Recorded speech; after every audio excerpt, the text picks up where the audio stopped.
Yeah, so interesting group. I appreciate the chance to talk to a grazing group, and I have to admit that I've learned a lot over the years at grazing talks and pasture walks, and it's been fun. So, just a little history back in the 50s, my dad on an 80-acre farm while he was in the Thumb area where I grew up, he was working at GM trying to get the farm going. Uh, and he pastured. You know, he had the farm broke into 6 acre fields that he could do in his half a day that he had to farm, and as far as his grain production, and with a small tractor, and um, but they were all fenced, so he could pasture the cattle with milking 25 cows and probably pasturing 35 with the heifers and dry cows. Um, so that sort of started, and then when my wife and I started farming in the 70s, we sort of had a little more confined, where my dad progressed to more confined and bunker silos, and we poured a lot of cement when I grew up. Um, so we did some beef along with cash crops, and had them a little bit confined on the start, and then started grazing. Had a lot of alfalfa, so if you can picture, back in the 70s, I had a little bloat problem until I got figured out what to do, and that I needed a little more diversity in my pastures. Um, but also understand I was selling alfalfa seed, and I was going for a pure alfalfa stand so I could sell seed also. But I in the future I got into selling grass seed also, and changed my pastures. But I went from 30-acre fields back to 10-acre fields for the pasture for what I felt better management. Uh, and uh, so again, I think we've seen it go full circle from grazing to confinement to back to grazing again, and really appreciate again the things we've learned. And even in the consumer world, there's a group called Weston A. Price Foundation that was active in Detroit, and um, we got onto them early on. And I had a farm customer that was milking cows, and I introduced them to the Weston A. Price group, and within 2 or 3 years, he had 400 families coming to his farm to purchase the milk from those grazed cattle. It was really a make and break change type economic system for the farm, and so we really got into more marketing. And I marketed beef all the way down to the Renaissance Center back in the 70s and 80s in Indiana Harbor.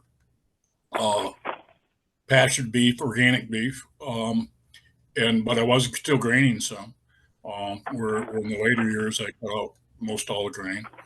Um, so that's a little bit of the history, and then back to that for those of you that had time to read the phosphate article, and get any questions at any time. I feel we've got time today to do that. We do have a lot of things to cover, so I'm just going to hit a few things beyond that sheet. And one, in respect to nitrogen, I think agriculture needs to understand, as far as the soil, there's a 70-pound rule. And doesn't mean that for some crops you can't put on more than 70 pounds, but 70 pounds is about the maximum on good soil. On sandy soil, it's really about 50 pounds that you can put on at any one time. In agriculture in general, goes over that. And I just made a trip to Illinois recently and saw the guys knifing in anhydrous on the soybean ground for next year's corn. And my understanding is they were putting all of their nitrogen on in the fall. I thought in the 1980s we concluded that that wasn't a very good step to be doing, but they're still doing it in the Corn Belt, and I know you guys know that. So that's a problem with the soil, though. We want to understand that the 3% organic matter soil has the ability to produce 100 pounds for us, but not if we're giving it too much. Typical case of welfare, folks, that if you feed it too much nitrogen, it won't produce nitrogen. If you watch how you feed it, and cut back and manage that level of nitrogen by doing some nitrogen test, and trying to really see what's happening in the soil, you can get that soil to kick in a lot more nitrogen. And for the soil system to work, it has to be producing nitrogen. So the farmers that are buying it all, their system won't work. And I can really document that on a nutritional basis. We don't have time for all that today, but we'll get into some of the areas. I think I heard something mentioned about ammonium nitrate. Some people are promoting that. Ammonium nitrate's a good fertilizer. It's got a little bit of a bad reputation, but as far as a fertilizer, it's part ammonium, part nitrate. So you get an immediate response and you also get a slow response. And understand, yeah, I have a little bit of organic history.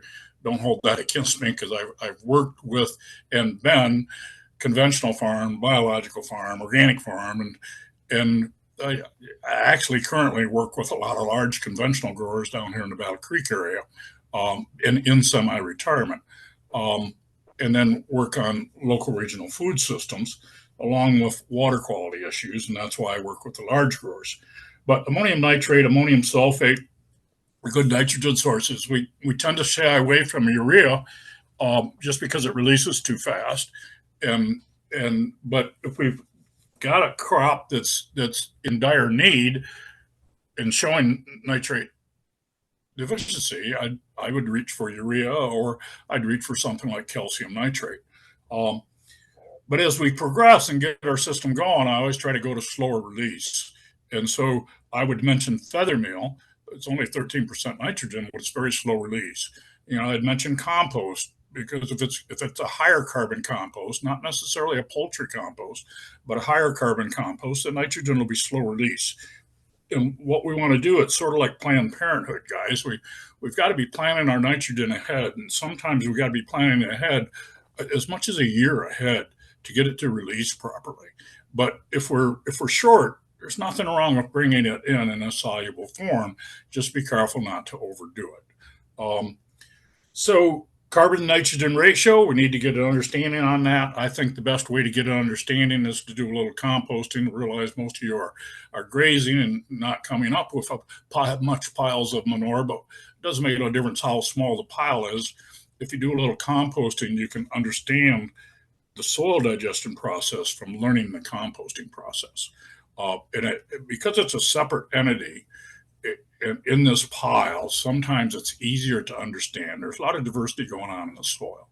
I've always said that there's actually a computer system in the soil that's much more advanced than anything we have on the desktops. And once we can get a respect for that and get that computer system working for us, the system becomes quite fun. So along that way, we want to, I've touched on this in the phosphate article, but we want to be balancing for quality along with quantity. We accept any challenges to get quantity, but we're not going to lose sight of quality and how that relates to soil health and how that relates to plant health, how that relates to animal health, and how the sum of that relates to people health. And we think farming needs to get back grounded a little bit more so in understanding about raising food for people again versus just commodities for some market that's exist wherever. So my hope is they don't, I don't want to be negative about the university. I have two daughters that have gotten very good education at Michigan State and gotten very good jobs there. And I sent them off to do that too, because at one time I wasn't sure how we were going to make all this agriculture thing work profitably. Back in the 80s and 90s, I could make it work biologically, but I was having some problems with the profitability side of really understanding. Well, it wasn't until after my daughters all got off and doing other things that I really figured out the profitability side and how to make this consistently profitable. So we can keep this multi-generational thing going, and we can redo for our communities and support our communities as we should be, and as we were maybe back 100 years ago, as farmers. So in that learning process, I found out that we can get along with a little less nitrogen and a little less potash, because when we improve soil quality, the soil produces nitrogen. And the first nutrient that is the most easiest to get soluble in the soil system is potassium. So if you increase your soil health, your potassium is going to be more soluble. But really, you have to come up and look at beyond the basic soil testing that most people do. You have to look at a test that I mentioned again in that phosphorus article, the Morgan analysis, that gives us an idea of how much is actually becoming soluble just on the day that we test it, the day and condition of the test. Um, and then we're gonna utilize phosphorus system a little more.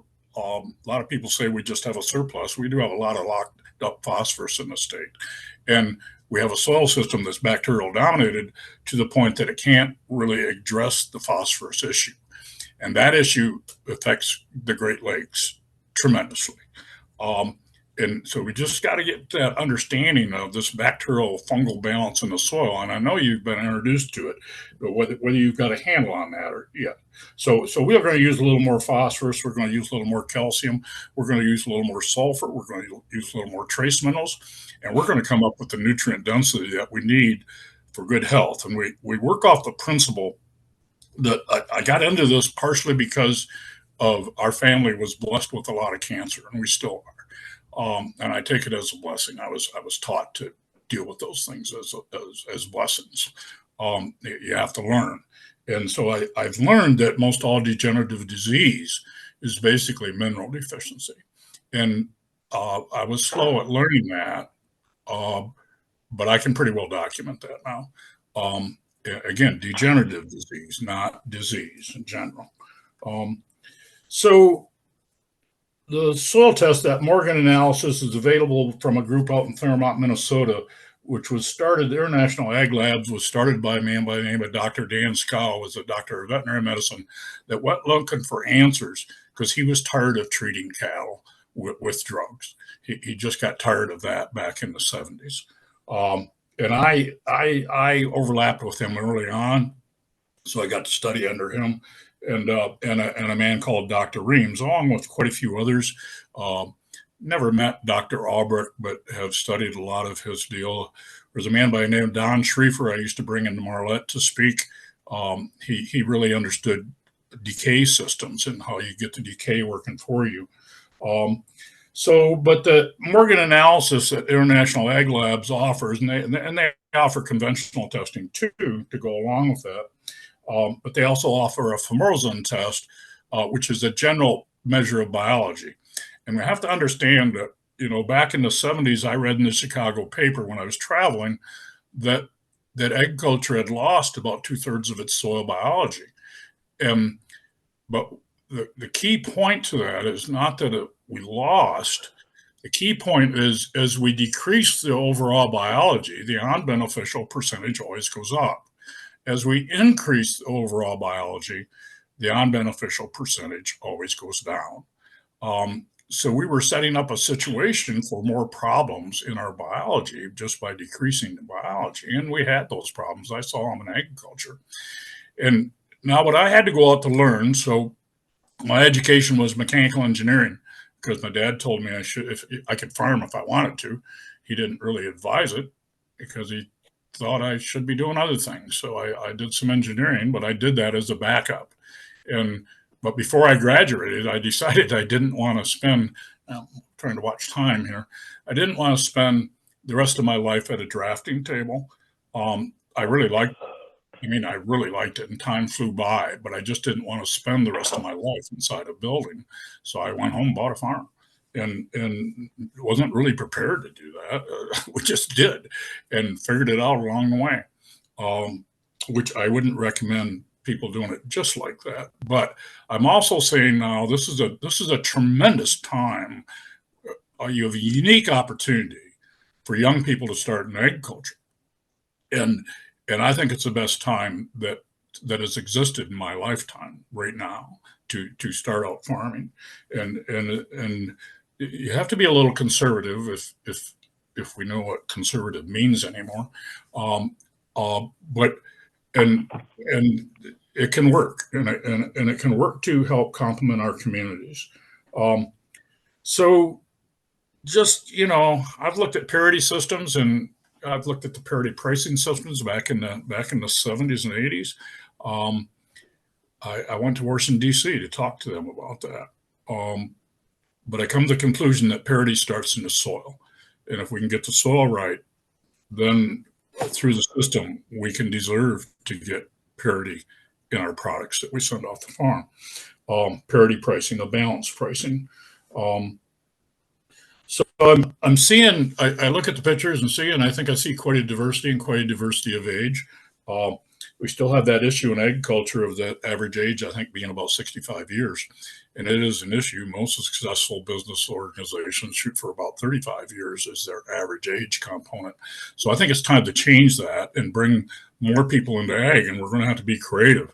When the large farm down here that had one of their bases down here that was farming 90,000 plus acres in the state went broke, that land, some of that land went to other manufacturing. It went to solar. It went to the new battery plant. But where I felt some of that land should be broke back up and sent and started over again with small farms. You know, if you're going to play the monopoly game, you got to start it over every once in a while. And I don't want to play the monopoly game. I want to play a game that runs very efficiently over time and that can run on a multi-generation basis. I haven't traveled to Europe, but Europe has a little more respect for this than what we have here in our consolidated commodity system. And the consolidation of that is just lets it get bigger so the guys can keep their cash flow going.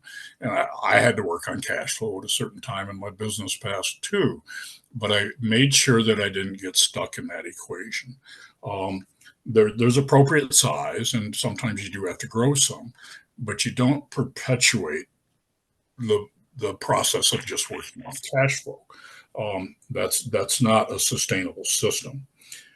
So I think that's pretty Joe, well. we have a question. Yeah. I'm gonna I'll just interrupt if I see questions coming in the Q&A or the chat. Yep. Emily wants to, her question is, can you tell us more about what makes this a great time for young people to get started in farming? So I think if they're going to jump in it and raise big farmer crops, they better be blessed with a rich uncle or something, but if they can understand about raising food again for their communities and connect to their community, there is just a wide open area. And I know some of you are seeing it and selling your grass-fed beef if you're doing your marketing properly. Um, uh, I see it in a whole array of items, but I still work some in Traverse City area, and the cherry growers, I had a hard time with them. They're basically like corn farmers. They were just selling commodity cherries. Uh, I had to get to work with the wine producers, and I had to separate those two groups before I could really communicate with the wine people. They understand their marketing, they understand quality, they understand taste and flavor, and as producers, we all need to start to understanding taste and flavor, and we all need to start to understand quality measurements. And so if a young person can get onto that and be shown and helped a little bit and be I don't care if he leases, rents, buys, or whatever the first base part of land, he can get that system functioning. And yeah, the land is expensive in certain areas. I understand that, and some of it he may not get paid off, but he will be able to function and service the debt while he's growing. And but this whole thing of leasing or renting on the start is a very viable deal now, if you start in the right marketing process. And I hope that explains. And if you start with this goal of keeping this base soil health thing functioning or getting it back to function, it wants to function.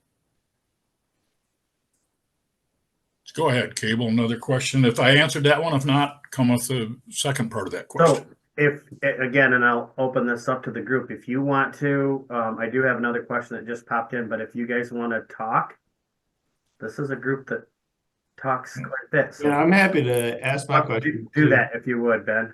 Yeah. I know like next to nothing about the science of soil health, and my camera is all messed up today, so sorry if my screen goes green on you. but I am just wondering, like, what are some, when we're talking about phosphorus, I admit I am already feeling like I'm almost over my head. But what are healthy baseline amounts of phosphorus in soil? And another question that's kind of connected are, we're talking about soil health. What are indicators on tests that you look for kind of gauging the health of a soil, health of soil? So if I got that right, baseline levels in respect to phosphorus, and then Yeah. easy soil health indicators. Yes. Well, the baseline phosphorus, if we just did a conventional test, now understand, I tend to talk in terms of phosphate, which is how Okay. you buy your phosphorus, where a lot of it's properly lab wise to talk about it as phosphorus. And you have a parts per million, you have pounds of phosphorus, and you have pounds of phosphate. You take the parts per million on the lab, times it by 4.6, and you come up with the phosphate. And we do that because we want to come up with certain phosphate to potash ratios. So that baseline of phosphate, parts per million times 4.6 is about 200 pounds. In some cases, we're going to go higher than that. In some cases, we may be able to, that may be enough. And that's on a P1 phosphorus test. But we have to be looking at this Morgan analysis and see how much of that is becoming soluble. If that was all put on from diammonium phosphate in the past, the odds that that could be highly bound up in the soil are very high. And it's actually bound up tighter than rock phosphate was initially because of the acidity of those acid-treated phosphates. They're soluble for about 3 to 5 weeks. And then they bind up. And when they bind up, they're bound up, and it's hard to get them back. So that 200-pound is a target. We've taken some farms higher than that, but we want to know that we aren't in that environmentally sensitive region, and we want to know that we have control of this phosphate. And part of that is in the indicators of soil health. So the basic indicator of soil health, but again, my history goes back to I run what I call a biotest, which was an adapted Morgan analysis that we run on a lab. So I could pull tests, run them in the afternoon, give a recommendation the next day on nitrates in respect to how the tests were working. I still worked with the CEC test, but I use that as more of the reserve and other tests. So one of my major indicators was, is the calcium becoming soluble? And the Morgan test picks that up. And if you don't have much biology working for you, the calcium, it really shows up. And that place will respond to calcium nitrate. I don't care if it's fruit or whatever. And we picked up on that early on. But the soil's ability to produce nitrogen is a great indicator of its health. So it should be producing nitrogen. And I'll tell you, initially when I started this, 60-70% of the farms I was testing back in the late 70s and 80s didn't produce any nitrogen. And most of them had a fair pH, but no soluble calcium. And I did a long-term research plot at the Northwest Station on the cherries. And they had just used so much ammonium nitrate going for yield on the cherries that they'd relatively burn up their organic matter in a no-till situation. And they had a average pH and had zero calcium working. And they were not getting storability in their cherries, which at one time they were all processing cherries.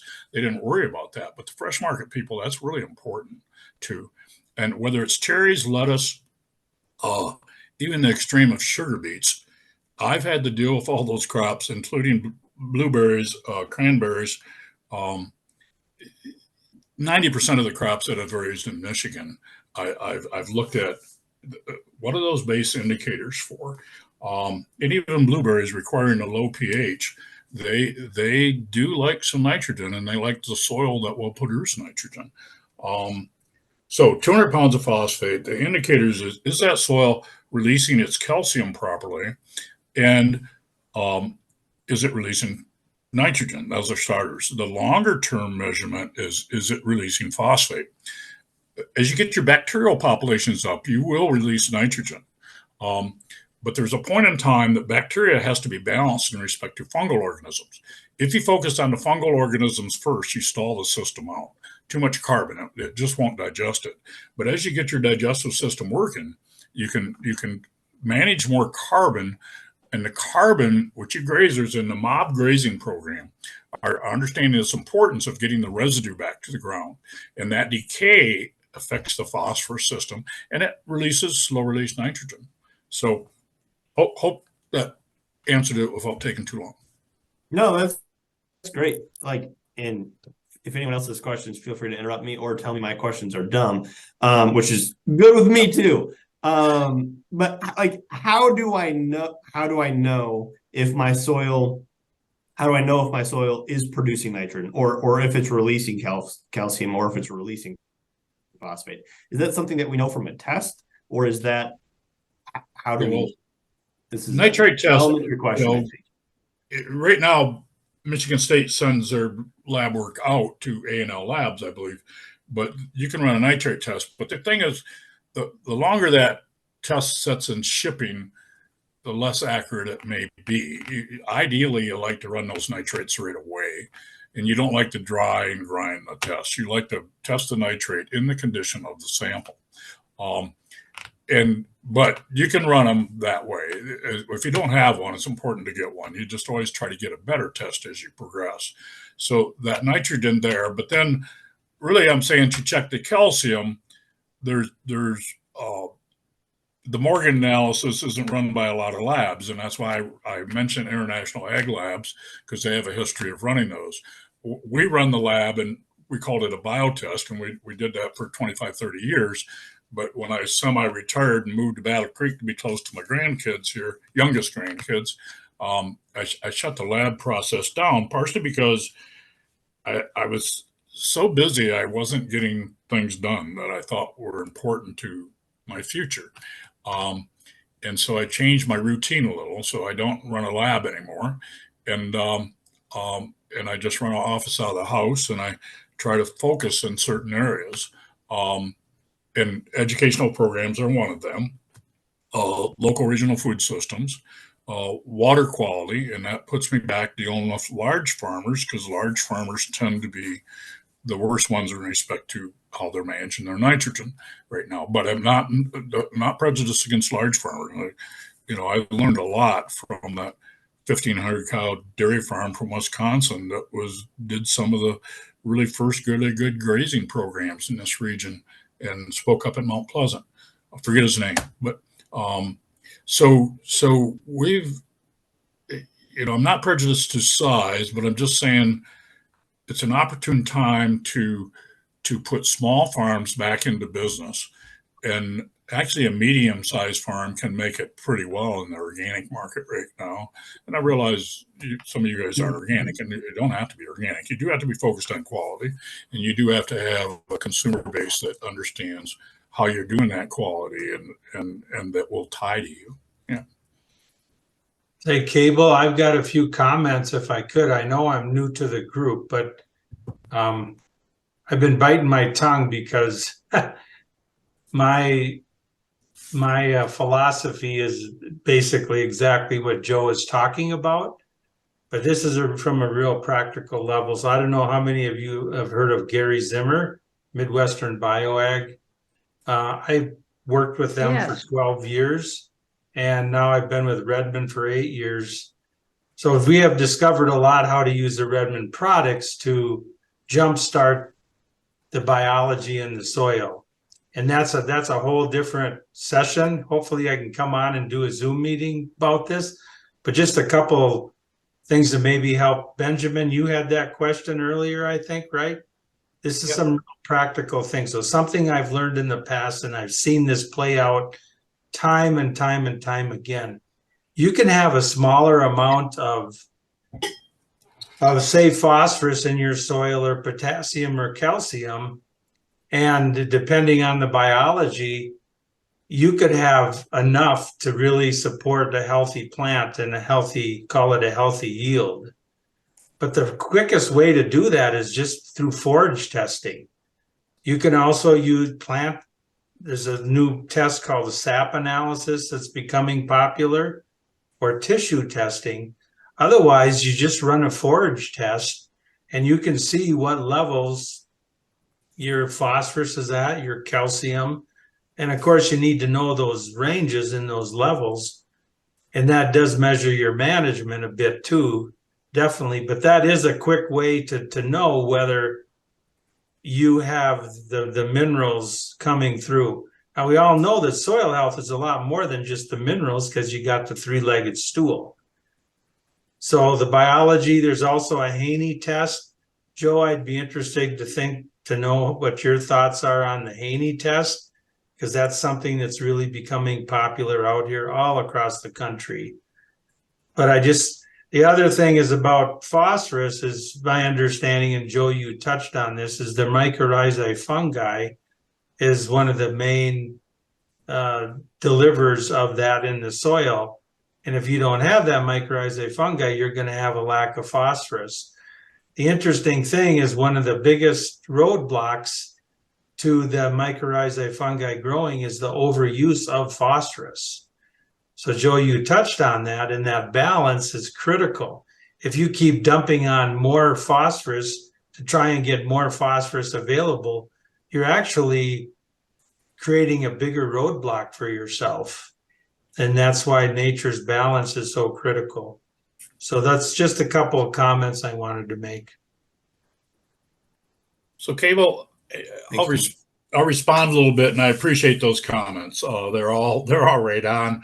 And as I appreciate Gary Zimmer, I've always viewed Gary as friendly competition. And we deal, and I always like to have good associations with those people around the country. Forage analysis pretty neat because early on I got looking at a lot of food science and doing some expensive food tests, and I come back to the deal, well, it's just a lot cheaper to do a feed test and versus trying to do food science stuff. Food science stuff gets a lot more expensive. But so SAP analysis are something more recently that's really helping. Say I really use a lot with fruit. The Haney test is very good. Understand, I feel I already had a system together before the Haney test come out, so I haven't capitalized on that. I mean, I've used Elaine Ingram's work with the soil food web for many years. Started with that back in the 90s. And so at one time, I mean, I had the lab in Marlette, which is in the Thumb, up north of Detroit. But I worked with 5 other labs on an in-depth basis to cover what we needed, whether it was compost or feed, compost feed manure, or just a good conventional test that a conventional grower could understand, because sometimes they'd have a little problem starting in the biological arena, and you had to start someplace. So the last statement, the overuse of soluble phosphorus, I understand that, but I think you need to define that. It's the overuse of soluble phosphate, acid-treated phosphate, that's a shock to the soil. Sulfuric acid is fairly acid, but phosphoric acid is really acid. We could talk about that more, but you don't get the same shock to the soil from colloidal phosphate, which is a clay-based, non-acid treated phosphate that takes the acids of the soil to digest. You don't get the same reaction from phosphate that's in a high carbon compost. That doesn't shut your system off. But it's in the same way that nitrogen gets shut off with too much nitrogen, phosphorus gets shut off too, but it's because of the soluble acid treated phosphates that shock the system and shut that system off. But the bigger thing is understanding when to control the nitrogen, because no matter how you feed the nitrogen, you're feeding bacteria. You have to control that and slow it down. That's why I mentioned feather meal and products like that are slow, that also feed the carbon and feed the fungal organisms while they're digesting nitrogen. But it helps your phosphorus digestion process, which is a slow fungal dominated deal that we give credit to the mycorrhiza. There's a lot of other organisms. In Michigan, we're blessed with a guy by the name of George Bird as a nematologist. And if I need the technical side, I go to George and just let the grower talk to George. He's pretty good. He was one of the first doctors of nematology in North America. And initially, George and I, back in the 70s, met on what I call the Emily City Muck, on a carrot farm. And he was promoting fumigants and fumostats, and we didn't get along. And I didn't know how to stop the nematode problem. I just know that fumigants weren't the answer. And George at that time thought they were. George changed, and we've gotten so we overlap a lot. But when he figured out beyond the plant feeding nematodes, that there were bacterial and fungal feeding nematodes that were beneficial, and there were other nematodes that would eat the plant feeding nematodes if you got the nematodes numbers high enough in the soil. So most farmers, and especially soybean farmers, are still trying to knock those nematodes out, the root knot nematode, or the soybean cyst nematode, excuse me, the root knot's the carrot one. They're trying to knock them out, and George is not able to tell those guys the whole story. He does share it with us. He's only gradually sharing it with the industry, partially because of where the university sets on that issue, and it's too bad that the politics are like that. But we have to all be grown-up people and understand it. So the phosphorus point was very key. Can't be putting on too much soluble phosphate, or whether it's a liquid 10-20-10 or 11-52-0, which I advocate sometimes, but I always advocate controlling that. We just use a little bit of that to get us through the transition to keep those crops coming in cold weather. Yeah, I've used soft rock phosphate or Idafos a lot over the years. And that's basically my understanding is MAP and DAP, they, like you said, they treat the soft rock phosphate with the acid to make it more soluble. Yeah. And it's kind of interesting because an old trick that I learned at Midwestern Bioag, and this was with dairy farms, which isn't related to you guys, but it is related in one way. An old trick was to make a natural MAP or DAP, you'd take soft rock phosphate and you'd put like a pound or a half a pound in the dairy barn in the gutter, and basically the acid from the manure would turn that into a MAP or DAP. The farmer would put that out on the soil and they would have a natural MAP or DAP basically. I don't know if you've ever heard that, Joe. You probably have, but that was something that has been promoted for years on dairy farms. For the people that still have that gutter and dairy farms, and I'm really concerned about dairy farms in our region. We've really seen an onslaught of getting rid of dairy farms, and both my wife and I grew up on small dairy farms, and we saw the change in our community. But more recently,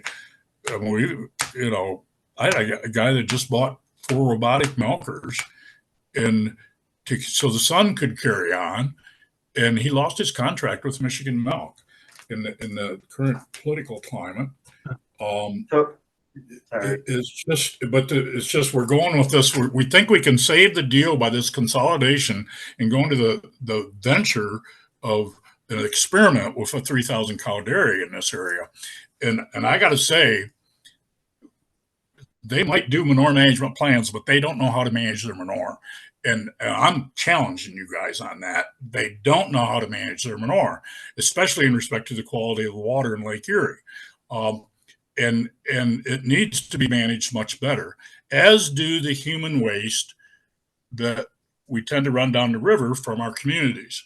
And there's a book out. I'll show you. Just hold on. So there's this book, and I should have had it on a slide here. Let's this up, but it's The Devil's Element by Dan Egan. Let me go the right way. And he's talking about phosphorus in a world out of balance. So he really does a good history of the phosphorus. Again, Dan Egan, he's a writer for one of the Wisconsin papers, and he's wrote other books about the Great Lakes that I've read. But this book is breathtaking. And he explains the phosphorus system very well, but he doesn't understand the bacterial and fungal balance in the soil, and that we can change that right now. And as near as I can tell, and this is a point that I was hoping to get across to you guys so you can share it. And I appreciate the soil conservation work. My dad was on the soil conservation committee, and I have friends that are work there, and I appreciate Cooperative Extension and working with cable, but there's been more money spent in that Maumee River watershed in south West Lake Erie than, as near as I can tell, any other watershed in the United States. And the potential for the phosphorus problem in Lake Erie is still getting worse. So we're doing something basically wrong, folks. And part of it's how we manage the nitrogen, and part of it's how we manage the manure. Those are two of the basic mistakes. And we can change that. And we can have better waters for our grandkids. And understand that I work off the philosophy that my grandkids have access to good quality food if they so choose. It's out there. They may have to look for it, but it's out there. But if they don't have good quality water in the future, they're dead in the water. Hey, Joe. Yep. I feel like you're giving your closing argument. Can I hit pause for a second? And I got a couple more questions. No, do that. I just wanted to make sure I got that in. Apologize for that. No, it's okay. We try to be a little lighthearted too. Yeah. Right. So John is asking, what time of the year is best for testing? And I'm assuming he's talking about soil. But John, if you want to unmute and let me know. Yeah. Can you hear me? Yes. Yeah. I'm just curious, what time of the year is the best for testing for everything? Does it really matter is what I'm asking, because I'm kind of new at this too. So is it better to wait for the spring? Does weather affect the test results throughout the year on my soil, or? Okay. If you that's a good question. We get that a lot, and there's a lot to be said about it. But in short, if you don't have a test, the time to test is now. I don't care what time of the year it is. And allow for what time of the year it is. And we always did that. But the ideal time, I feel, is in the summer and fall. We're testing for next year. I don't buy the thing of doing a spring test and having the fertilizer company rush to get you the fertilizer. That's a fertilizer system. What we deal with is soil systems. And we're trying to build soil systems with amendments, not fertilizers. We use those products to amend our situation.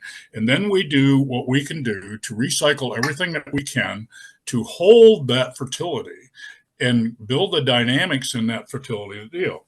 So, but if we're watching nitrogen and as we get our cycle going, the second step we work is to test consistently at the same time of the year.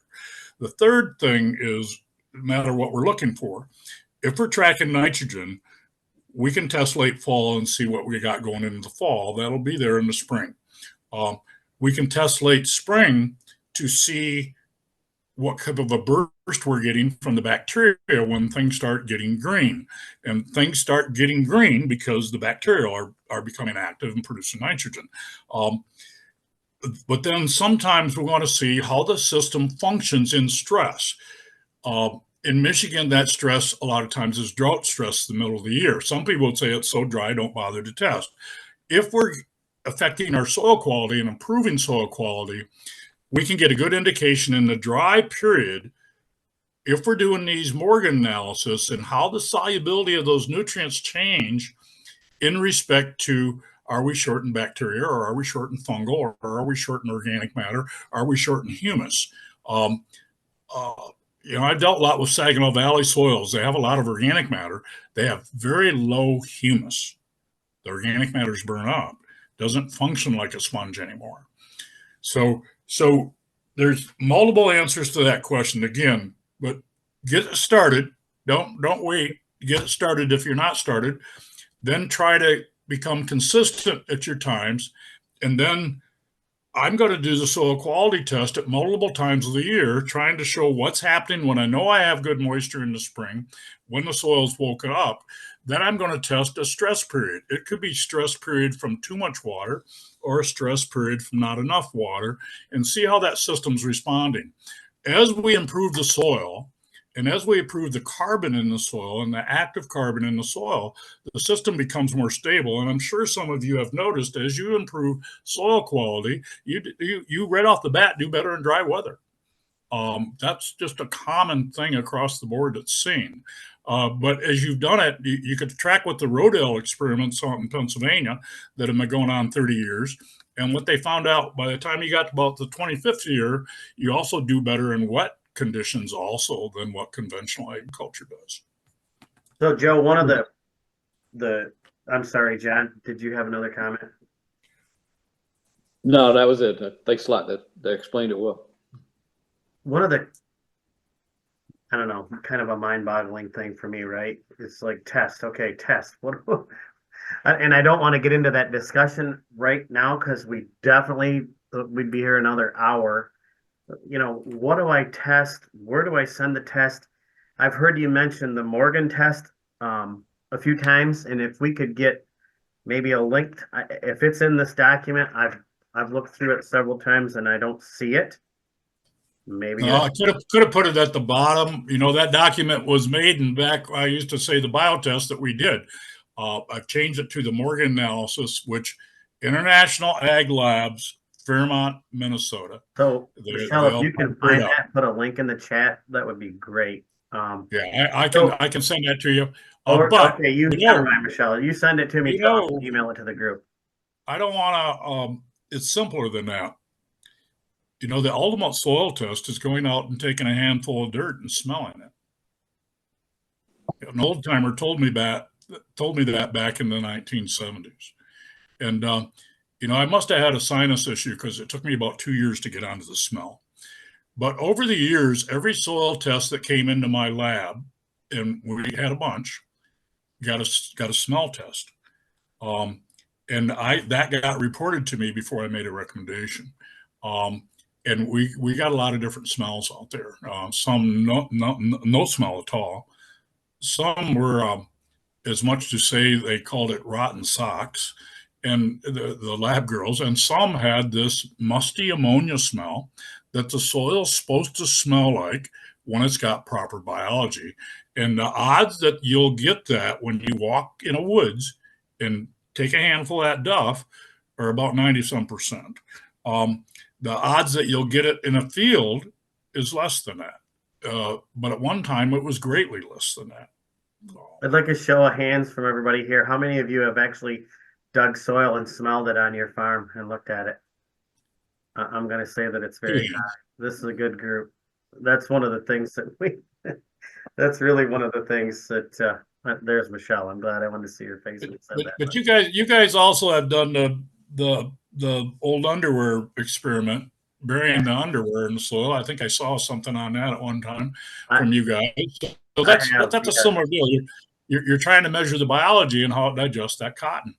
So I got a couple more questions, and Emily, if you feel like you want to unmute and ask these, that would be fine with me, or I'll go ahead and start if you want to interrupt. That's fine.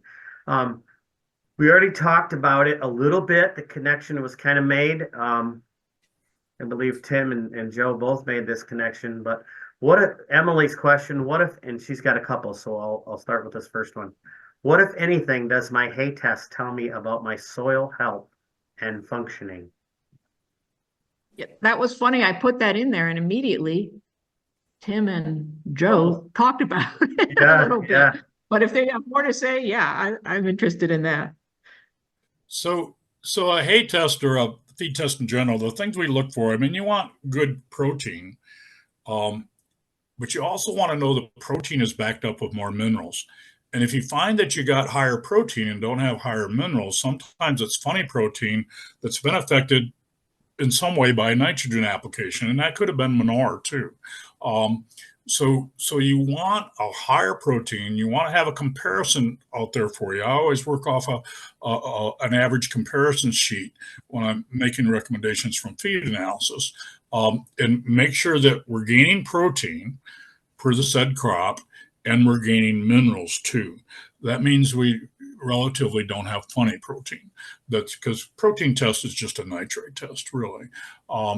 And so having more nitrogen there is okay, but if it's not backed up with minerals, then when you feed that, you get problems with the excess amount of the nitrogen, and that at one time would kill calves.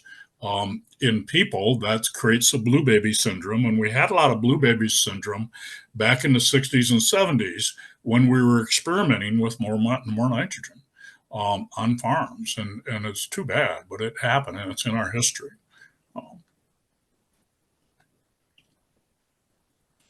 So I hope that addresses that one. So I got Uh, another one from Emily. Emily, I'm reading your comment about the magazine article in Hay and Forage Grower. If you don't get Hay and Forage Grower, and I'm talking to all of you, look them up on the internet. It's a free subscription and it's a good publication. But they did have an article on Zimba Dairy. And Emily, I threw the pasture walk flyer that we had from them in June, and we had a great pasture walk there. They are grazing, I don't know, like 4,000 Holsteins, and they're moving them 3 times a day. It's impressive. Her second question, and I'm assuming she's talking about ammonium nitrate, but I've read that routine top dressing pastures with ammonium nitrate actually increases soil organic matter and improves soil health because of the increase in biomass, especially roots. What is your perspective? So on the start, using something like ammonium nitrate, there's nothing wrong with that. I'm saying again, we use those products as amendments. We don't use them regularly as fertilizer. We would prefer compost in the recipe if we need the potassium and the other nutrients that's in that. Sometimes we're setting in a situation where we have high reserve phosphorus and potassium, so we don't want to put a lot of compost or more manure there. So we'd use something like ammonium nitrate. I would prefer ammonium sulfate, even though it's a little more acid, but you don't put on that much, so acidity is not a problem. But then I'd always go slower, and then in that transition, we do a mix. We do a mix of ammonium sulfate with things like feather meal or even compost. So we got faster and slow. Ammonium sulfate is ammonium. All organic fertilizers work like ammonium nitrogen. They're slow release. So ammonium sulfate, because it has the sulfur, works like an organic fertilizer, but it's very chemical. I used to sell a lot of that. Like in the biological field, not to organic farmers, but to farmers in transition, because it's not that concentrated, and it would work to complement the biology and to raise good quality production for building organic matter, which that statement was true. But if you over rely on it, you start to lose your some of the effect, the energy effect over time, and so you want to rotate your products. To keep the energy response, but you always want to be moving away from soluble to more insoluble. And you really need to look at maybe some of Dr. Albrecht's writing, the whole thing of understanding how to have things insoluble but available. And if we can learn that, we can solve the Saginaw Bay and Lake Erie water crisis problem, and also that we have in some of our rivers. The river. The small drainage deal that was coming out of the Endless City muck in the 70s, the first rains of the spring, all the fish died because the chemicals were leaching out of the vegetable system into the field, even though they were 60% organic matter. But everything was leaching into the waterway and killed the fish. Well, then we're going to get our water out of that water system. And in this water wonderland, I used to teach classes for all my daughters. I was on the road a lot, didn't get all bases covered, but I'd go into the school and always teach some of their science classes. And even at the young grades of 3rd and 4th grade, I'd ask those students about a watershed, and most of them understood it. And I'd show them from the World Book Encyclopedia that we were putting empty pesticide containers at that time, everything come in 5-gallon cans, into the salt mines out in Utah, so that the contents of those empty pesticide containers wouldn't get into the environment. And that was supposed to be a really big environmental thing. And I asked those 4th grade students, but what did they do with the contents of the can? They put it in our watershed. And we still haven't learned that problem. I don't know how many millions of pounds that we're putting of chemicals that we know are cancer causing into our watershed yet in the state. So cancer is not just about a mineral deficiency. It's about some other things too. But we're going to farm in such a way that we're using less chemicals. And I'm not really qualifying ammonium nitrate as a chemical, but I'm just saying it's a pretty strong nitrogen that works well, a lot better than anhydrous ammonia, a lot better than urea. I feel not quite as good as ammonium sulfate, and I feel not quite as good as compost or feather meal or even leather tankage if it's a decent process and it's not too contaminated. We've used that before. So, but in the end, nitrogen should not be the limiting factor. If you guys are farming and getting back to what farming was about versus agribusiness, you'll build a nitrogen cycle in your system. And when you get the proper biology there, how did those buffalo have all the grazing back in the 1800s? Because the soil had nitrogen fixing bacteria in it, and the soil was actually taking nitrogen out of the air for the plant. We need to do that again, and it's very possible. Legumes aren't the only crop that can do that. But in the short term, we want to utilize the legumes. But in the long term, we want to get the bacteria back that produce the nitrogen. That's why we want to use a little poultry manure. Poultry manure is the only manure that has nitrogen-fixing bacteria in it. So you don't use it just for the shot of poultry manure. You use it to establish nitrogen-fixing bacteria, and then you try to do things to not kill those bacteria so that they populate your soil and produce nitrogen for you. And on farms that do this and do this systematically and aggressively, in a period of 7-8 years, they can come up with too much nitrogen to the point that they have some symptoms of funny nitrate again. So you have to start, that's when you control the bacteria, control the nitrogen, and start to work on the phosphorus and the rest of your system. And I'll tell you, the system becomes very dynamic.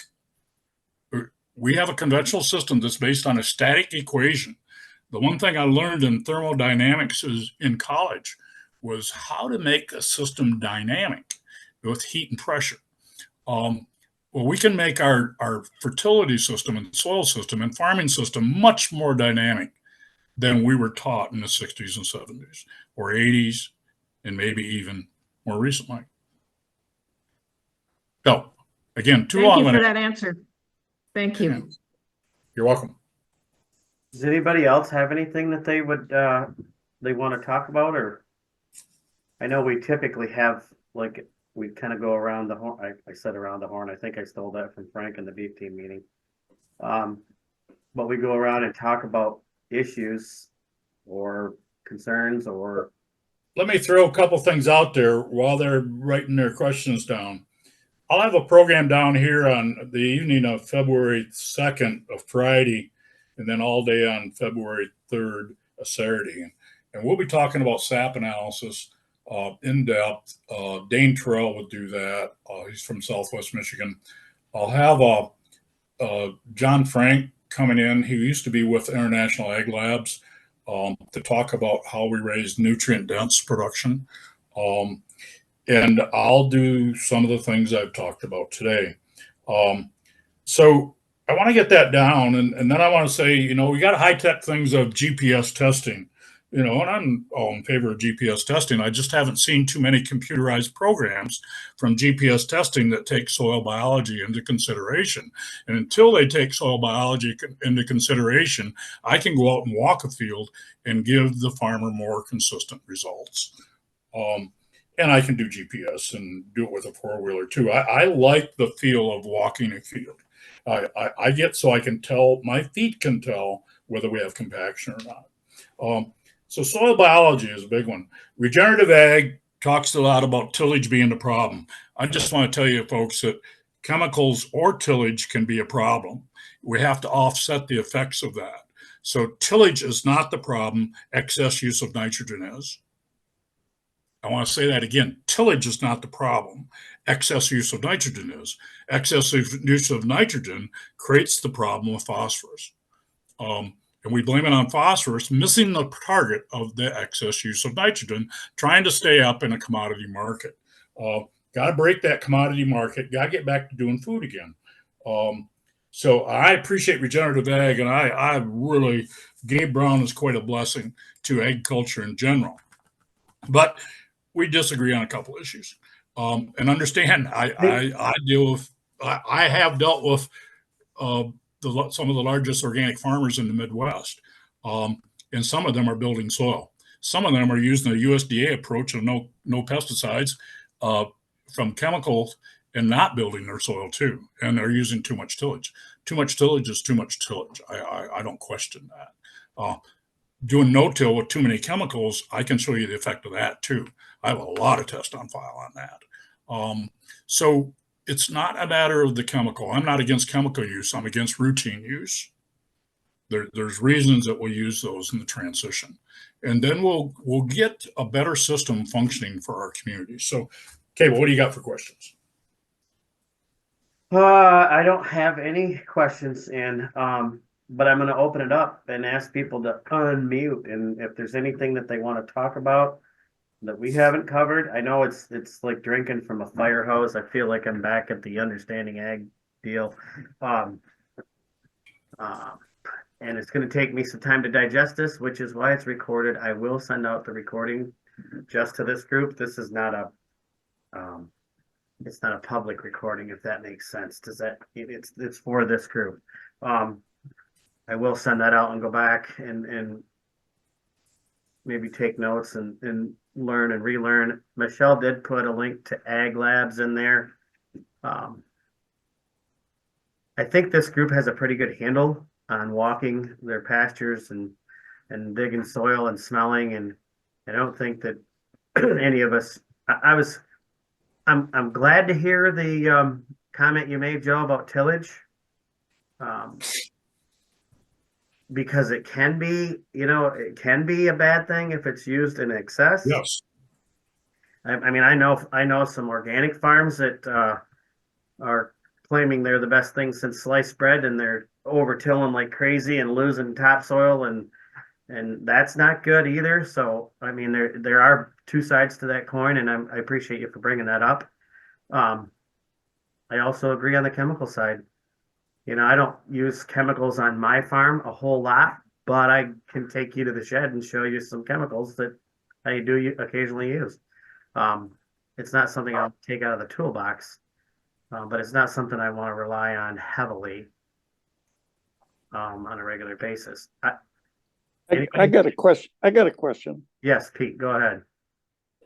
I've got 3 or 4 fields that have had some major road work done, and they used a piece of my field to store their stuff.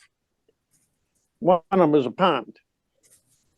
That ground is so incredibly packed. And what I did this week on one of the worst fields is I ran a subsoiler through there down about 16, 17 inches at 3-foot rows. And then I turned around and went the other way at 3-foot rows.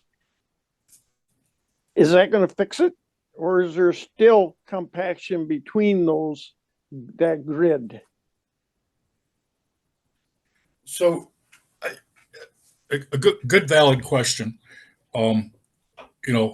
Number one problem, North American agriculture is what? Compaction. Compaction outweighs any other problems in agriculture. And it's caused by what? Too much nitrogen, but across agriculture. Now, in your case, it was caused by traffic, and that's possible. And a subsoiler, I say, is a good tool, but I always want to put an inoculant out first. And usually I will use compost because we have good sources of compost, and probably just a medium carbon compost because it's got a mix of bacterial and fungal. Then when I use a subsoiler, some of that goes into the soil. And it gives you a little more dynamic reaction out of the subsoiler. So depending on what that field was too, you could have a certain amount of culture in the top. And understand, I would talk about culture in many different ways, but the soil culture is very important, as the community culture is. And actually they're tied. So as we lose soil culture, we lose community culture too. As we put back soil culture. I put manure on those bad spots. Okay, good. And I did heavily. And I got no improvements. I'm hoping the subsoiler will improve it. So the manure didn't improve it, or you? Not much. The ground Yeah. was so freaking hard, the roots couldn't go Yeah. anywhere. Well, that's why I say some people would say, well, you can do it with manure and planting it and even no-till. And I'm saying, well, you could probably do it faster using the subsoiler. I advocate renting a subsoiler versus owning one if you've got a lot of acres, because in the long term, we don't want to be out there subsoiling. We don't want to be creating compaction if at all possible. In your case, this is an exceptional happening that happened, and you have to correct it. It's nice if you got one, but again, I don't recommend the long-term use of subsoilers. I recommend deep-rooting legumes. And then in the end, I want to understand that rye can put out that 437 miles of root system if it's functioning properly. And I also understand that buckwheat will zap down some fine roots and bring up trace minerals. So biologically we can do it, but in the short term, I would go with a little bit of mechanical tillage, but then I don't want to have to redo that again. Again, that's a transitional step you use to improve that from compaction. But if you don't do the manure or something, and then manure, if you put the manure in this state, a high percentage of the manure is anaerobic liquid manure. If you put anaerobic liquid manure on that and subsoil it in, the field gets more anaerobic, more compact. And if you don't understand that basic biology between anaerobic and aerobic organisms, we want to use compost that's an aerobic system versus anaerobic liquid manure. Anaerobic liquid manure supplies us nutrients, and nitrate, we'll use some, but I don't want it to dominate the system, because the soil testing I did back in the 70s, out of using some manure from a blue harvester system, which were popular back then, on a 50 cow dairy, I found that the farms that got most of that manure were more compact than the farms down the road that they didn't haul it to, that got the calf manure that contained the straw.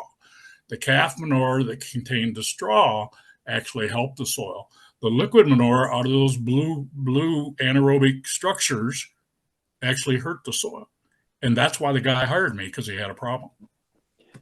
My manure got straw in it. Okay? Yeah, good. Now here's a couple things. Should I have gone both directions, or was that a waste of time and fuel? I went both directions. But were you a single point running on a 3 foot? Yes. Yeah, no, both directions were good. Normally, say if we had a 3-shank one, it would have like a 18-inch or 20-inch spacing. And a 3-shank one will literally lift the ground right up behind the trencher. We've run those as many as 7 shanks, 9 shanks. It takes a fair amount of power. At one time, I was more power focused. Now I'm more biology focused. And anything I can do biologically, I want to do. But I don't want to hesitate to use some of the technology that's based around equipment. Some of these vertical tillage discs, they're sort of nice. We've done a lot of work with surface tillage. But there's a lot of ground that's getting too much tillage. We openly admit that. But there's a lot more ground that's getting too much nitrogen, and that's the bigger problem. It creates a problem downline when you get improper cell structure in the plant. That creates a situation where you use more pesticides. In this region, you can talk to them about whatever they're doing, no-till and conservation tillage, etc. But they're using more fungicides on the corn. I don't care how you measure that. And what does that do to the mycorrhiza fungal that release phosphate in the soil? Because most of that fungicide goes to the soil. That disrupts the phosphorus system in the soil, which creates more improper cell structure, which creates the need for more fungicide. That's a dynamic equation that you don't want to get involved in. But you got to be able to explain that to your neighbors, and you got to be able to explain it with good science. I like science. I'm impressed with what we can do today with science. Some people say, well, they're using science against us. Oh, no, let's use science properly. Let's use our education properly. And let's talk in real terms, and let's not try to lie our way through. It'll only get you there in the short term. It doesn't last very long. So we have tremendous science right now. in respect to even identifying soil biology that we didn't have in the 80s. We had it, but it just wasn't affordable. So your subsoiling process was good. That going two ways. We've seen that done on some clay farms that have lost their organic matter. But if they didn't do something in the way of manure and cover crops to improve, they got the compaction rate back. You have to look at why you have the compaction. In your case, it was because of traffic. So you control that traffic in the future. Thank you. Can I, there is something I read about rhizobia. That's an image that stays in my mind. It said the roots of the plant, the legume, are like the house. It houses and feeds the rhizobia because it wants the rhizobia to give back make the nitrate out of the nitrogen that comes from the air. But if there's lots of nitrogen around already, it says, why should I house and feed you? And it kicks it out and doesn't make a home for it. And so you don't get the rhizobia living there in the roots. So to me, not being a scientist, I don't know, that image stuck with me, and I like that explanation. So the root system is exchanging nutrients, and rhizobia are very important. Mycorrhiza, bacteria, other fungal, nematodes. You just want more. Whenever you have more population of nematodes, you'll have less plant feeders. So the idea is don't focus on the bad ones, focus on the good ones, and the bad ones will be in check. And that's the way most all biology works in agriculture. And I say that being educated in mechanical engineering, I would have never thought biological equations were that repeatable. But I want to tell you folks, they are. We can do this consistently. So I focus again. I'm gonna make you aware a little bit. If I don't want to overdo phosphorus. But I want you to understand that phosphorus is used and reused in the plant. Phosphorus goes in and out of the root system, and it helps bring in other nutrients. It's just how that phosphorus system works. A lot of people know about a nitrogen system. They do not understand a phosphorus system. They understand that they had to buy that. But no, you can build that. And you can buy a little bit of supplement along the way to amend your system to get a proper amount there, and then you may work to maintain that. But a cover crop that has proper nutrient density builds the soil multiple times faster than a cover crop that's just raised with more nitrogen and potassium. And most of our crops today are being raised with excess nitrogen and potassium. You have to look at how the soluble fertilizers feed phosphate in the soil. They tend to lock up. So when the crop's putting on its protein later in the cycle, and I've tracked this on a weekly basis, the phosphorus has decreased to the point that the plant doesn't get enough phosphorus to create good quality protein. And that's endemic to our system. And it was definitely what I saw across Illinois recently. And I thought they'd changed some in the 1980s, but they reverted back. And I've been at this a while, so I see these different cycles. But that affected the culture in their community. They also don't do cover crops, very little, only saw a couple wheat fields. They also don't leave many trees as windbreaks. They're only on the prairie hills, the sandier ground where they leave some trees. And they also don't really care about their local community because most of their school systems were being dissolved and set. The high schools of the past are just sitting there now, and they're all going to a more consolidated, larger system.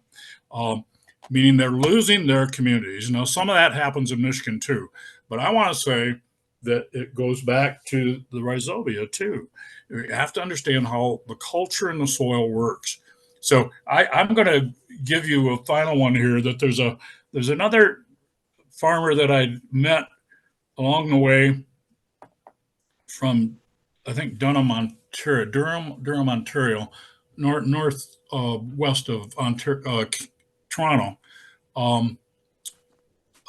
Michael, and I get his last name. I'm really bad on names, but he put on the symphony in the barn. He raises cows.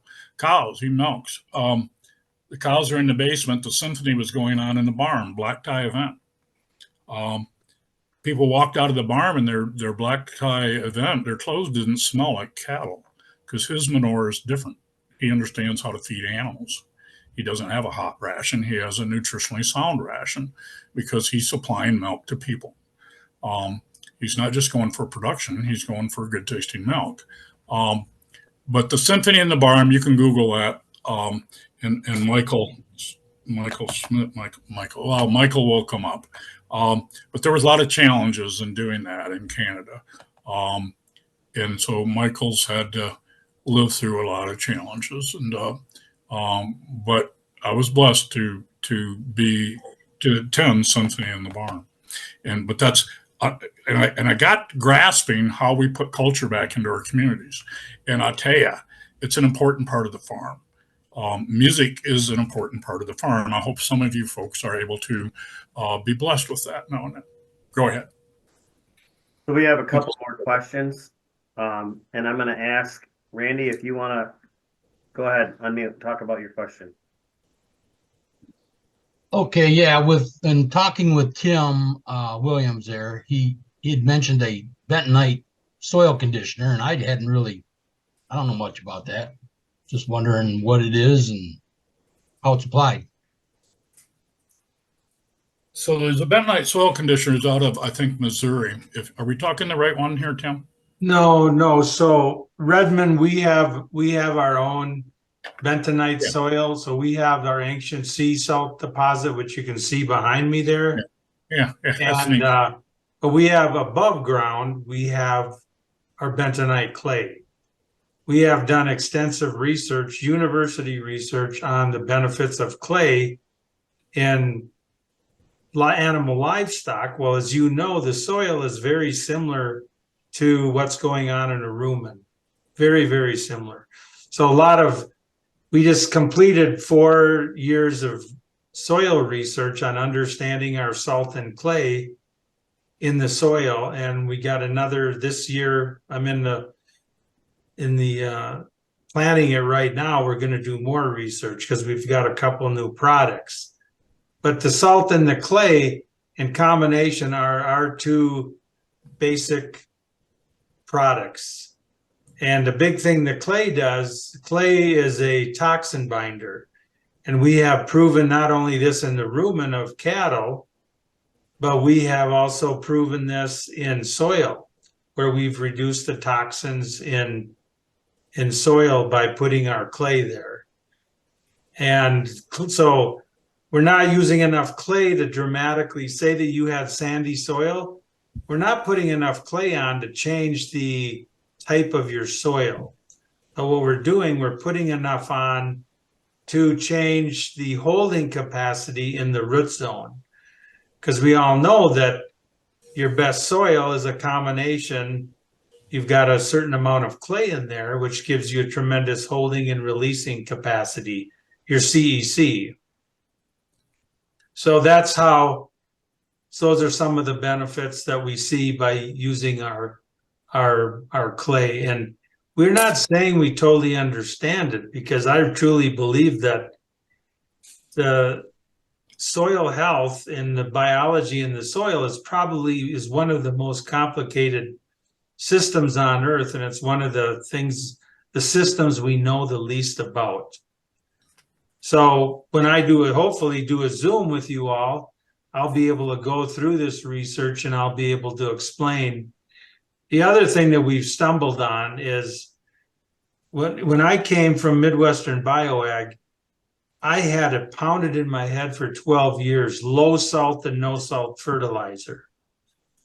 And then I go work for a salt company and I start talking to customers who've been putting Redmond salt on the soil, seeing all these benefits. And it's like, we got to figure this out.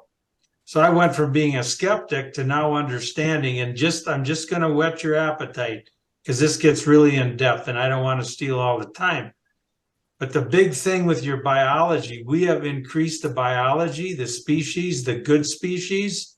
We've worked with Elaine Ingham on testing to see what our products do. There's something called electrical conductivity in the soil. I'm convinced it's overlooked, it's misunderstood. And you have to have balance of electrical conductivity in the soil to have healthy soil life and energized soil life and a good population of soil life. We've proven this. But that's a discussion for another day. But I say that, Randy, because the two products work hand in hand, whether it's in the rumen of a beef cattle or dairy cow, or whether it's, I look at the soil as the rumen of the plant. That's what I've been taught. And these products work together. It's like a 1-2 punch, and they complement each other. They're balanced by nature. They're totally from nature. And we've just had to figure out how to use them. So it's interesting you bring those things up, and it complements the morning talk here, we hope. So clay is important. We add it to the compost cycle to, and sometimes we'll add clay if we need phosphorus. We'll add the colloidal clay or Idaho clay or whatever, and it gives us more holding capacity. And the phosphorus actually complement the biology in the windrow. So if phosphorus is a limiting factor in the manure, so we get a better response, but we get more holding capacity. We slow down the nitrogen, and which is all good. So clay and carbon are carbon's really a governor also. So we can feed carbon, we could feed coal to pigs when I was a kid to solve the worm deal. But it also draws toxins out of the system. And there's other people doing that also. I find it interesting. I worked with Redmond salt back when they first come out, before the deer market got so high for that salt. And I buy it from that now.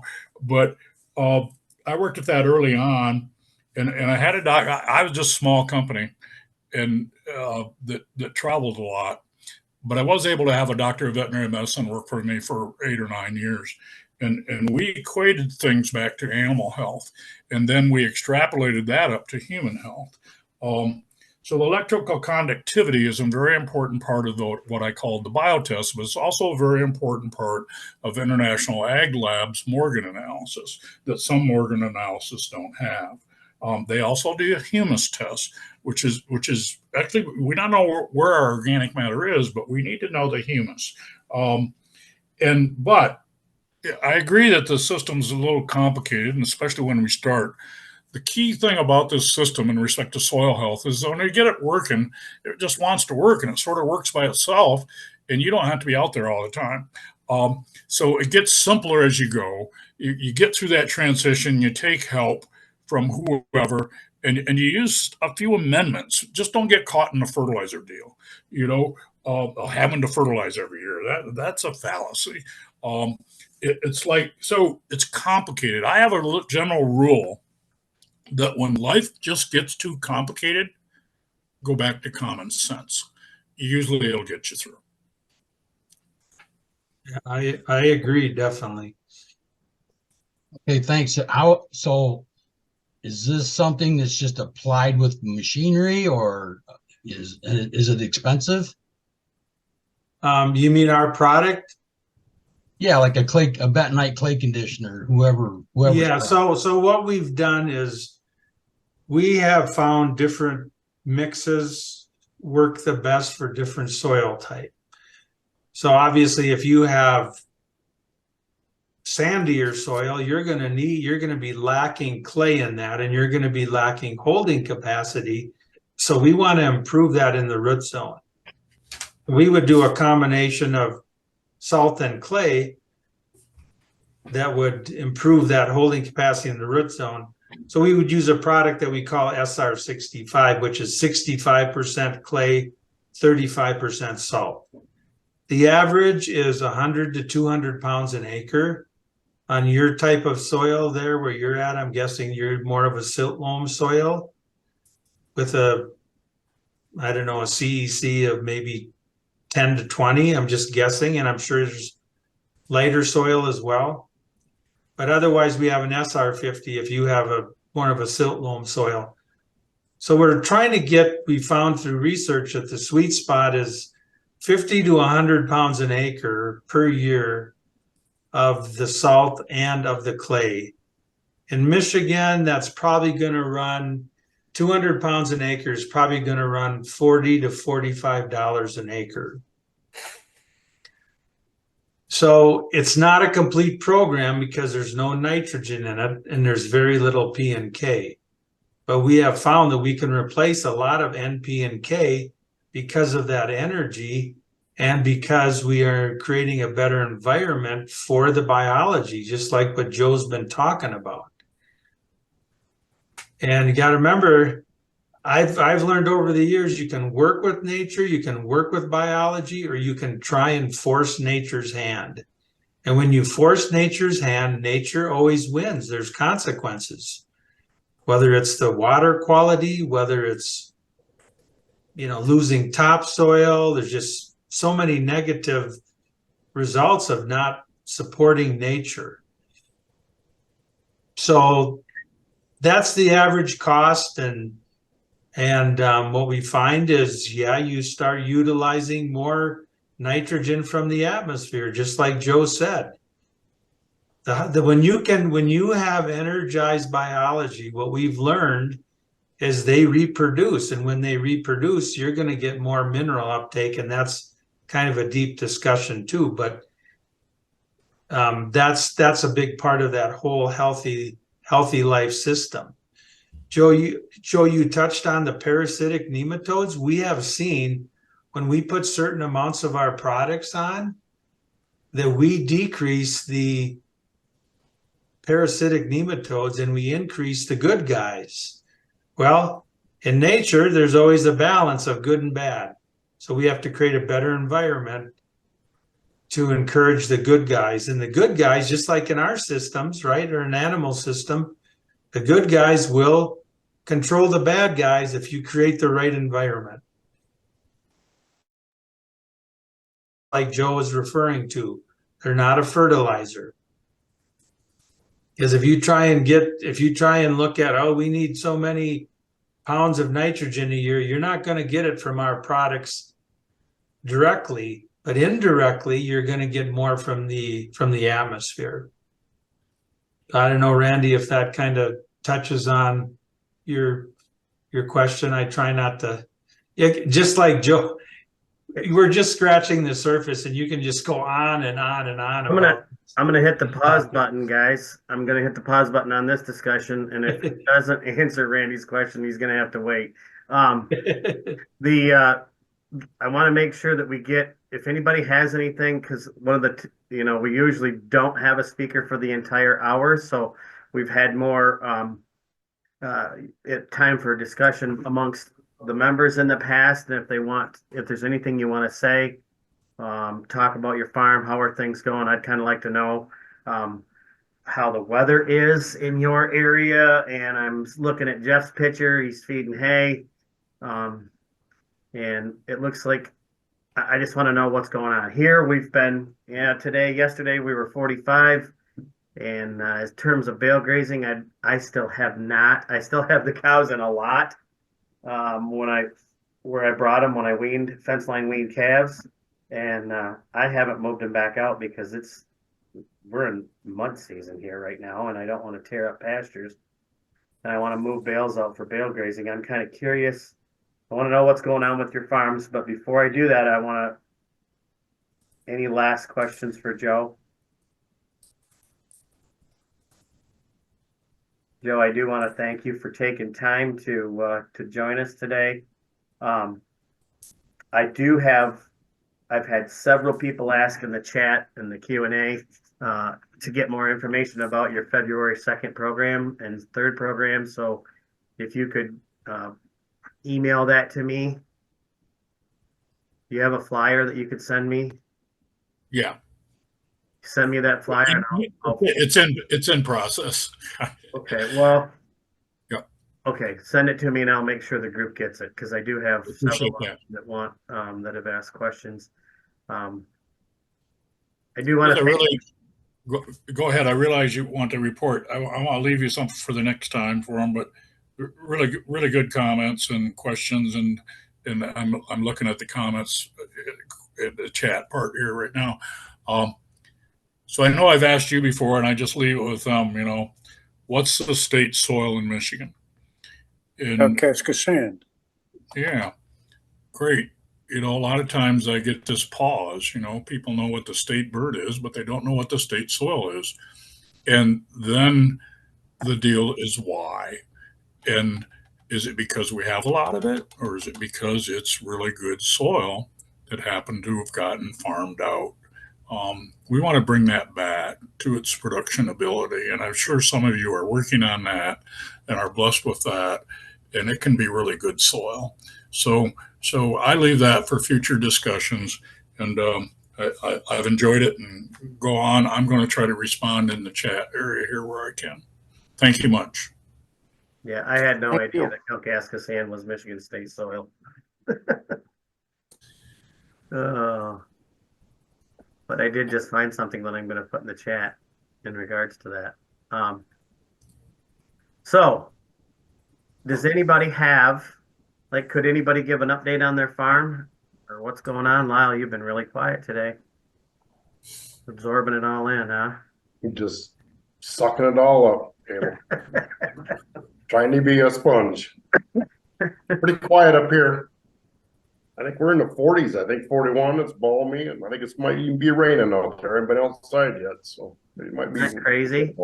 Yep. Yeah, it's good sick weather, isn't it? Good weather to get sick. Yes. Nothing else going on here, though.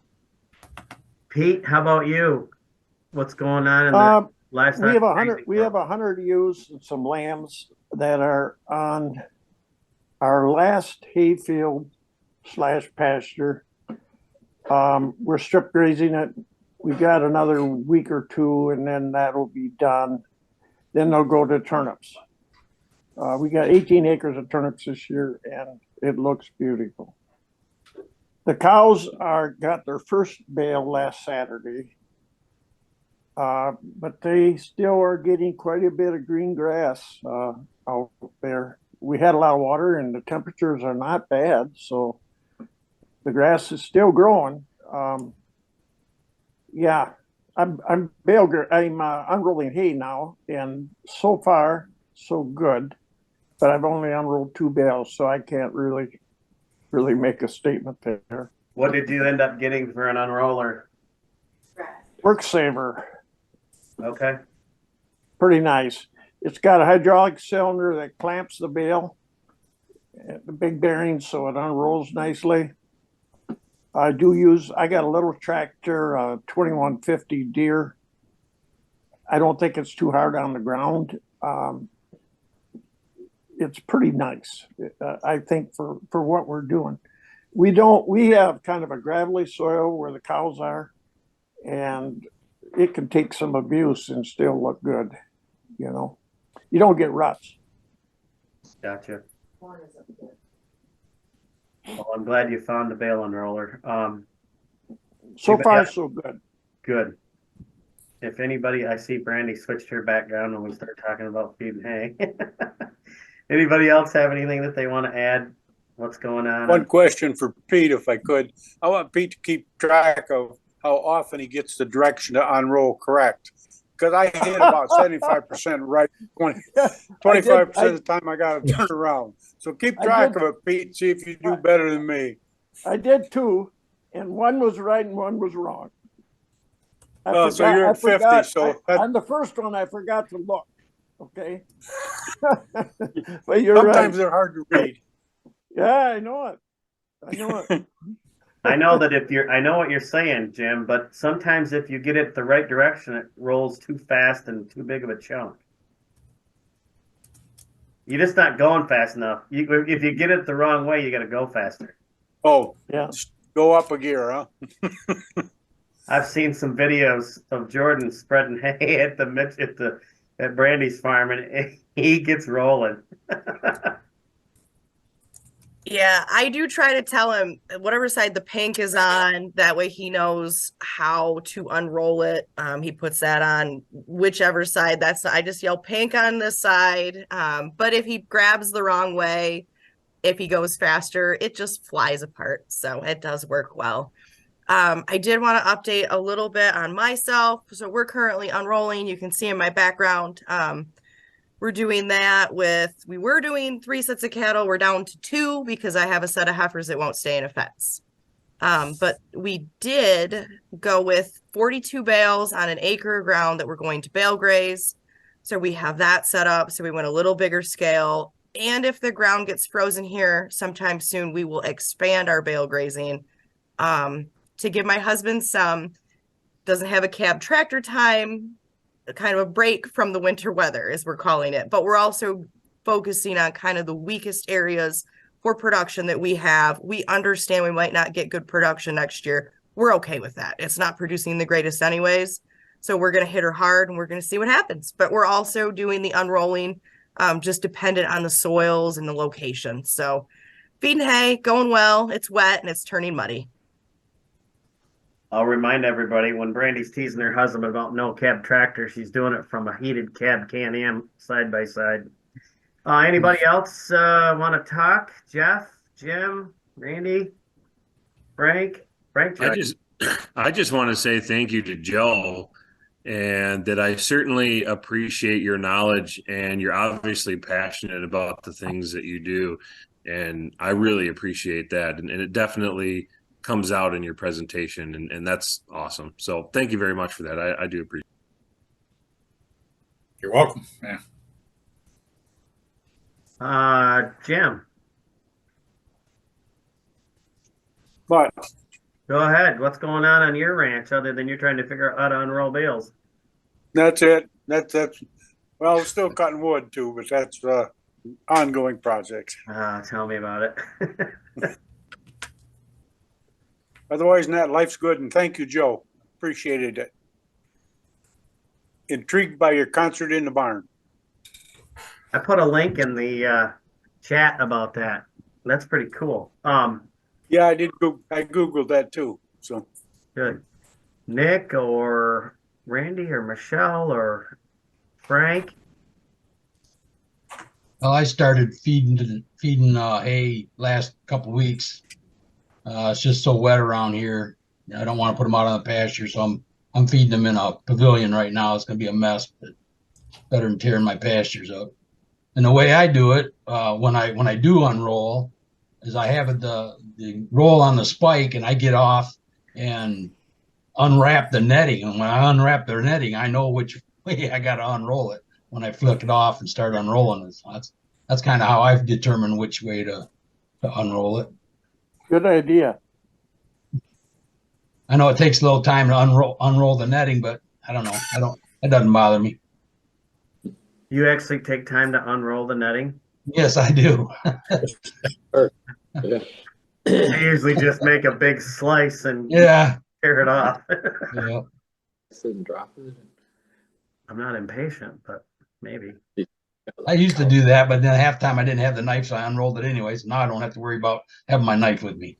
Right. Okay, well, anybody else have anything that they want to?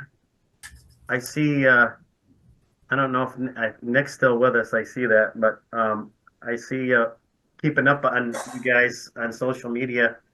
Saw some posts where he's making his wife do all the work moving the animals. That's good. I think Michelle could relate. I remember when Jeremy got this job with Understanding Ag, there wasn't going to be a whole lot of travel, and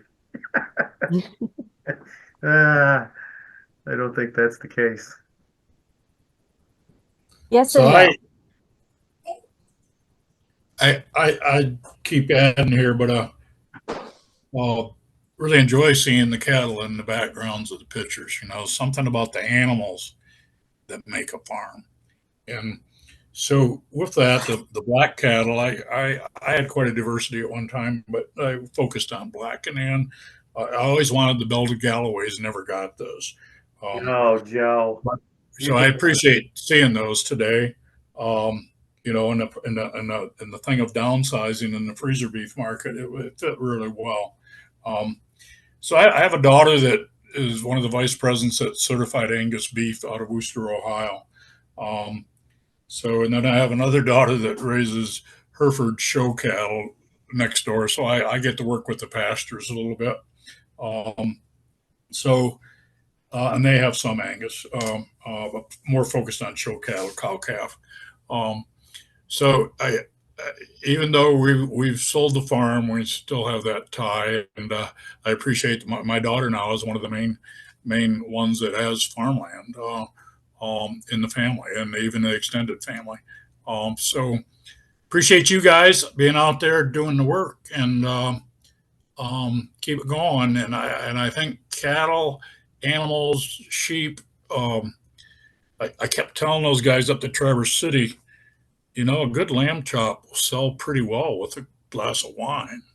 You know, you need to take advantage of that. Now, some of you guys are close. You need to market up there. Man, a good lamb chop just is, it just makes my mouth water some days. It's like, so take advantage of that and bring on that next generation. Thank you, Joe. And I'm going to shut it down. Have a great month, everybody. Thanks a lot, Thank you, Cable. Cable. Merry Christmas to you. Thank Merry you. Christmas to all of Thanks, you. Cable. Thanks, Joe. Nice. Appreciate it. Thank you.